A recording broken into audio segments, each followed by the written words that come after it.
ఉమ్మడి రంగారెడ్డి జిల్లాలో రాజకీయాలు శరవేగంగా మారుతున్నాయి. బీఆర్ఎస్ మాజీ మంత్రి పట్నం మహేందర్ రెడ్డి ఆయన సతీమణి వికారాబాద్ జడ్పీ చైర్పర్సన్ సునీతతో కలిసి సీఎం రేవంత్ రెడ్డిని కలిశారు. వారు త్వరలోనే కాంగ్రెస్లో చేరుతారనే చర్చ జరుగుతోంది. మహేందర్ రెడ్డి భార్య సునీత చేవెళ్ల నుంచి కాంగ్రెస్ ఎంపీ టికెట్ ఆశిస్తున్నట్లు తెలుస్తోంది. ఎంపీగా పోటీ చేయడానికే పార్టీ మారుతున్నట్లు తాండూరు నియోజకవర్గంలో ప్రచారం జరుగుతోంది.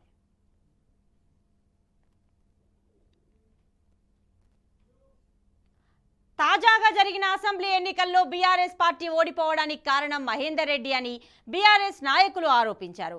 ఇప్పుడు కూడా పదవి కోసం, సొంత స్వలాభం కోసం పార్టీ మారుతున్నారని బీఆర్ఎస్ నేతలు ఆరోపిస్తున్నారు. ఇక మహేందర్ రెడ్డి పార్టీ మారుతున్నారనే ప్రచారంతో ఉమ్మడి రంగారెడ్డి జిల్లాలో రాజకీయాల ముఖచిత్రం మారబోతోందని నేతలు అంచనా వేస్తున్నారు. అయితే మహేందర్ రెడ్డి కాంగ్రెస్లో చేరుతున్నారనే ప్రకటనతో కాంగ్రెస్ నాయకులు కన్ఫ్యూజన్లో పడ్డట్టు సమాచారం. బడా నాయకుడు పార్టీలోకి వస్తే స్థానిక నేతలకు స్థానం కల్పించడం కష్టమేనని వాపోతున్నట్లు తెలుస్తోంది. మహేందర్ రెడ్డి కాంగ్రెస్ లో చేరిన బీఆర్ఎస్ పార్టీకి నష్టం లేదని ఆ పార్టీ నాయకులు అంటున్నారు.